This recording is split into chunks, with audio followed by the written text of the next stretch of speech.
a coin is biased so that a head is twice as likely to occur as a tail.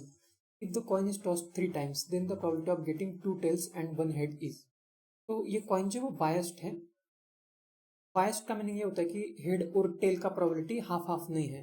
तो यहाँ पे है head is twice as likely as tail, means head का probability यहाँ पे double है.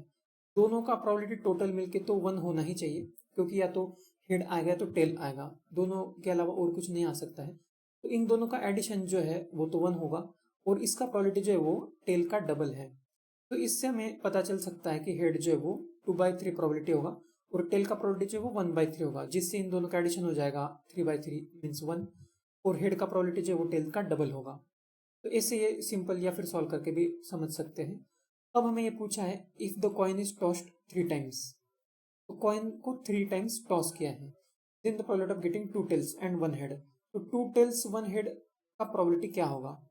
तो पहली बात तो जब 3 बार कॉइन टॉस करेंगे तो 2 टाइम टेल और 1 टाइम हेड इस तरह से आ सकता है, या फिर ऐसे भी हो सकता है कि हेड जो है वो सेकंड ट्रायल में आ जाए, मीन्स इस तरह से टेल हेड टेल, या फिर फर्स्ट में हेड आ जाए, ऐसे भी हो सकता है. तो 2 टेल और 1 हेड आने का प्रोबेबिलिटी, मतलब ऐसे 3 वेज में हो सकता है.